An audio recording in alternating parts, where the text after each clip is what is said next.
मऊ दुधाचे खरवस बनवण्यासाठी पूर्ण व्हिडिओ बघा।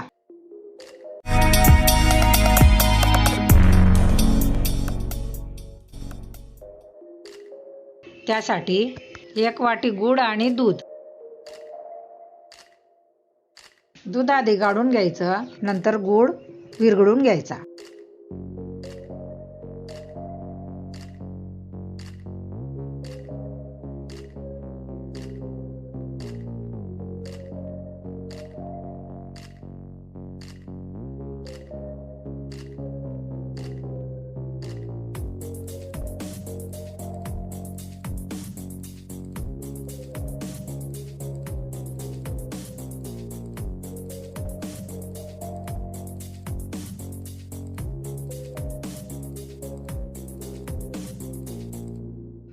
गूळ कालवल्यानंतर 2 चमचे विलायचीचे पूड टाकून घ्यायचं।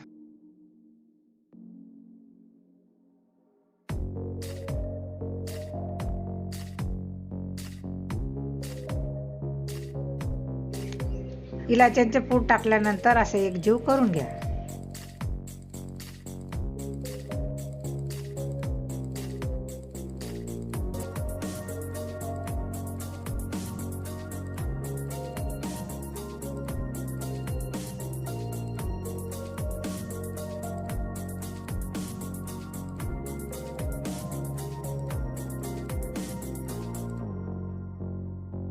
दोन ग्लास पाणी टाकायचं आहे आणि त्याच्यावरती आपल्याला ठेवून द्यायचं।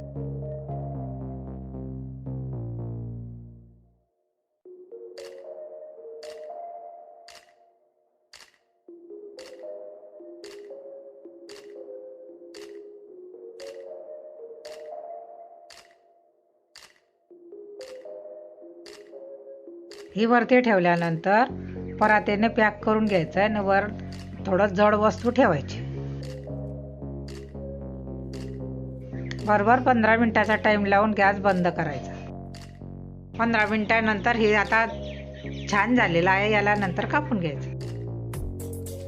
किती छान पाटोळे झालेले आहे। आमच्या गावाकडे यांना चिकाच्या पाटोळ्या पण म्हणतात।